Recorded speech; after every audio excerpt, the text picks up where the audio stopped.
Amiga, tudo bem?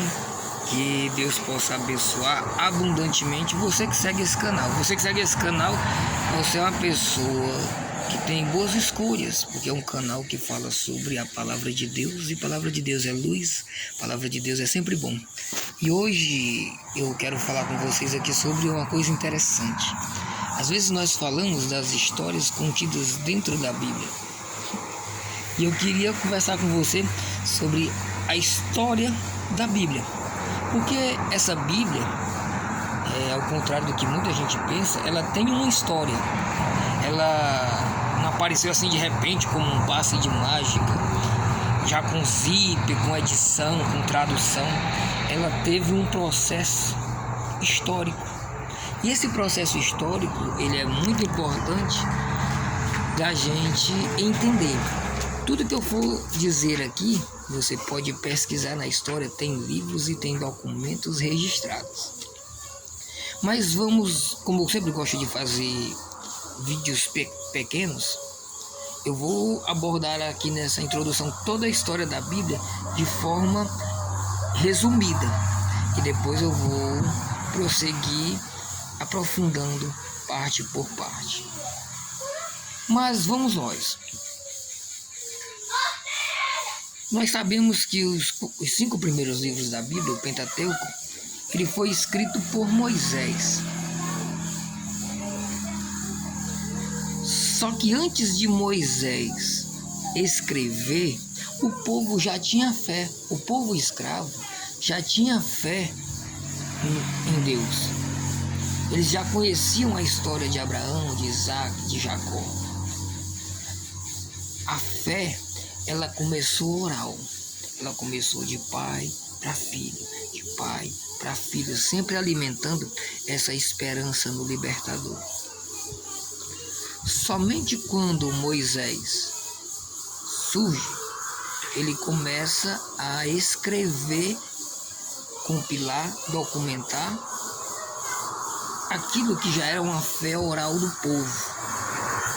Então, a fé, ela começa oral, até mesmo porque ela surge num período em que não era muito difícil a escrita, né? Era muito complicado escrever, e escravo geralmente não sabia escrever. Então, é importante saber que a tradição, ela precede a escrita. E isso é fácil. Se você vai escrever um livro, primeiro você vive, primeiro você nasce, primeiro você aprende, depois é que o livro vem. Primeiro você pensa, primeiro você rumina o assunto, e depois... Então eu quero que você entenda primeiro que isso é muito lógico. Na antropologia da história bíblica, primeiro se tem uma tradição oral. A tradição oral, ela é o pressuposto, precedente bíblico. É nela que a Bíblia se fundamenta. Então, o fundamento bíblico escrito tem um precedente oral, certo? Então Moisés, ele começa a escrever esses livros, e aí nós sabemos que os livros depois daí começaram a ser escritos. Interessante que isso é o que nós conhecemos como Antigo Testamento. Então só existia esses escritos depois da tradição oral. Depois de Moisés vem seguindo toda uma tradição escriturística de profetas e etc, tal, os escribas escrevendo, e aí se compilou o Antigo Testamento. 300 anos antes de Cristo existia na Grécia, existia ali no Egito, existia um rei chamado Ptolomeu II, 300 anos antes de Jesus nascer. E lá tinha a Biblioteca de Alexandria. Essa biblioteca, ela tinha os livros, todos os livros escritos no mundo todo, escritos em grego lá. Quem quisesse ter acesso a toda a sabedoria contida no mundo, ia na Biblioteca de Alexandria e você encontrava o livro. só faltava um livro, que era o livro dos judeus. O livro dos judeus. Aquele livro que nós começamos aqui, que começa a ser escrito ali, compilado pela tradição judaica de Moisés e toda a sabedoria judaica. Então, esse Ptolomeu II, rei, ele pede que os judeus traduzam os seus livros, os seus escritos, a sua sabedoria para o grego, para colocar lá na biblioteca de Alexandria. Isso 300 anos antes de Cristo. Os judeus, como eles são muito preocupados com a originalidade, eles chamaram o que na história se chama de Septuaginta. Eles chamaram 70 sábios, as pessoas mais intelectualizadas, mais entendidas da revelação judaica, para traduzir o mais fiel possível, porque eles já tinham essa noção que não era qualquer um que poderia fazer essa tradução, porque um idioma é diferente do outro, uma palavra tem uma conotação no idioma e tem no outro. Então eles chamaram de 70 sábios. Foi na prática um pouco mais, mas historicamente foram 70 sábios.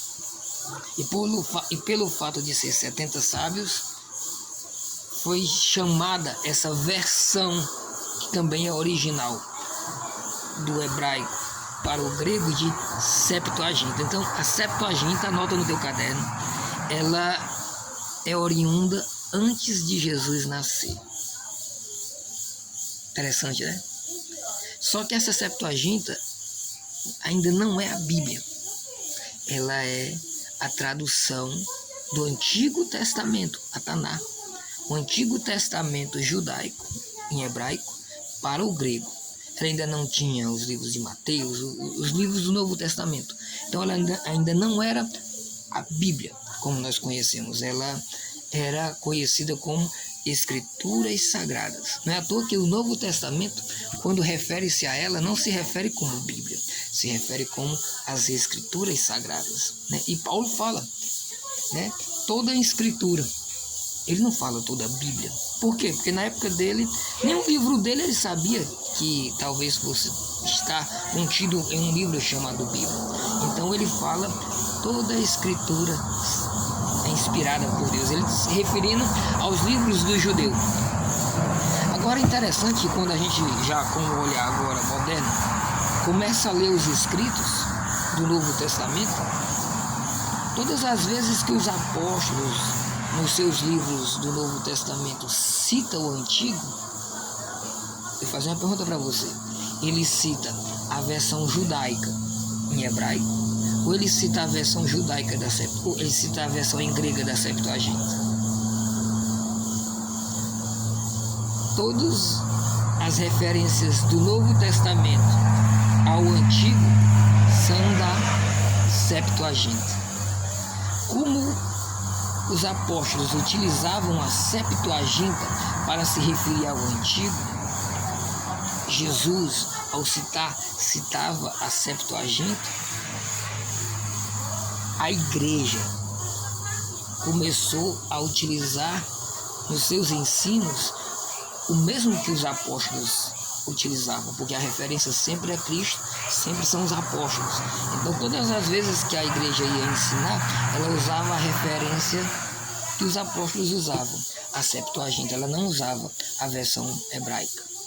Agora, por que a igreja ela começou a usar nas suas referências, e a Bíblia começou a usar as referências da Septuaginta? É importante nós sabermos, porque a mensagem de Cristo é universal, é para o mundo todo.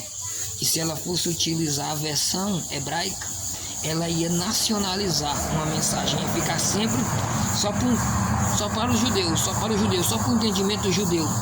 Enquanto eles iam para Gálatas, Efésios, todas essas comunidades, elas falavam grego. Então ele tinha que usar a tradução da Septuaginta. A tradução da Septuaginta sempre foi a tradução que a igreja usou desde a sua fundação. Então ela sempre utilizou nas suas referências ao Antigo Testamento a Septuaginta.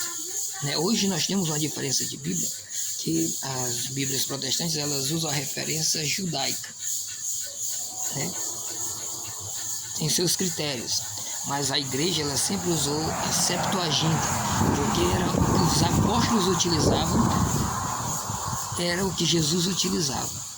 Pode observar, qualquer referência do Novo Testamento, ela não está igual à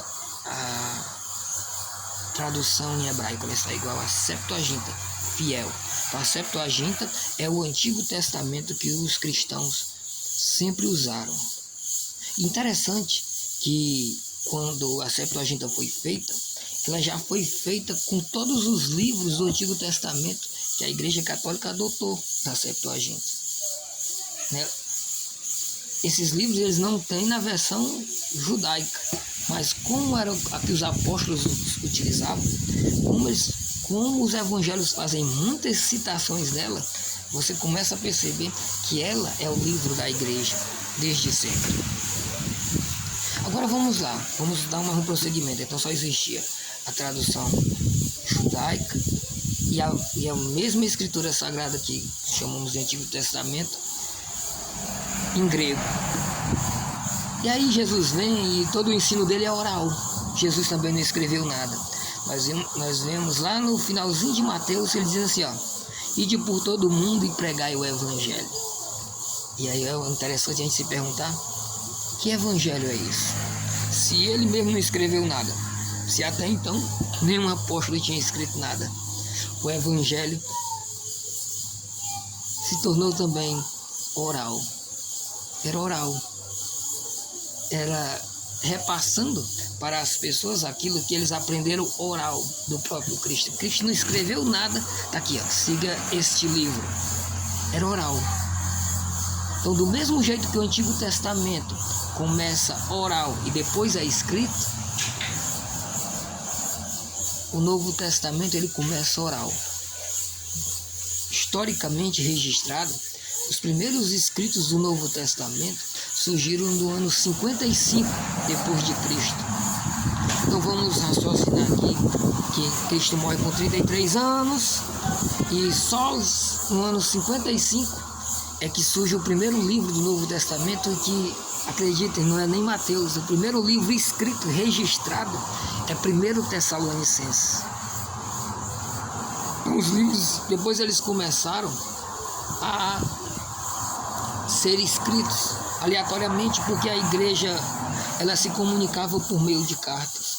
Um bispo escrevia uma carta, um apóstolo escrevia uma carta. Então aquela comunidade tinha muitas cartas. Era carta de apóstolo tal, era carta de bispo tal, era... Tá vendo? Aí outra comunidade do mesmo jeito. E começou a ficar confuso. Era tanta carta, era tanta coisa que a interpretação começou a ficar confusa. Foi que no ano de... Anota aí, ó. 382. 382. Repita aí. 382. Que a igreja decide fazer um concílio chamado Concílio de Roma. Depois você pesquisa no Google, Concílio de Roma. Esse concílio ele foi para definir o cânon católico. Então ele definiu que o seu Antigo Testamento ia ser a tradução da Septuaginta, porque era a que os apóstolos utilizavam e porque era o que o Cristo utilizava. Então a metade da Bíblia já estava feita, porque já estava, a igreja não precisou fazer nada. O trabalho da igreja foi agora discernir inúmeras cartas, inúmeros escritos, quais seriam o do Novo Testamento. E a ordem que esses livros didaticamente tinham que estar para poder acontecer. Então veja que isso não existia nem ainda, não existia ainda nem protestantismo ainda, porque nós estamos falando aqui do quarto século. Então a igreja no ano 382 ela faz a Bíblia.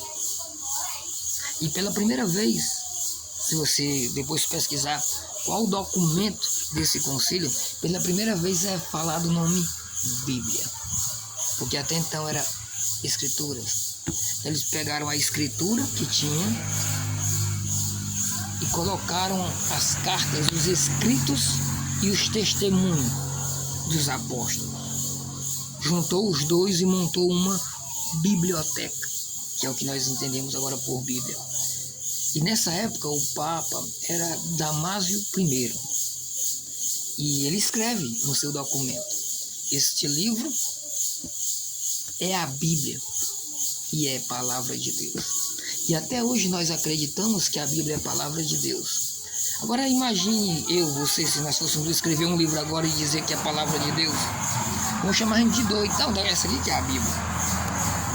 Então, nós acreditamos que a Bíblia é palavra de Deus, porque uma instituição com credibilidade a fez e disse que ela é palavra de Deus.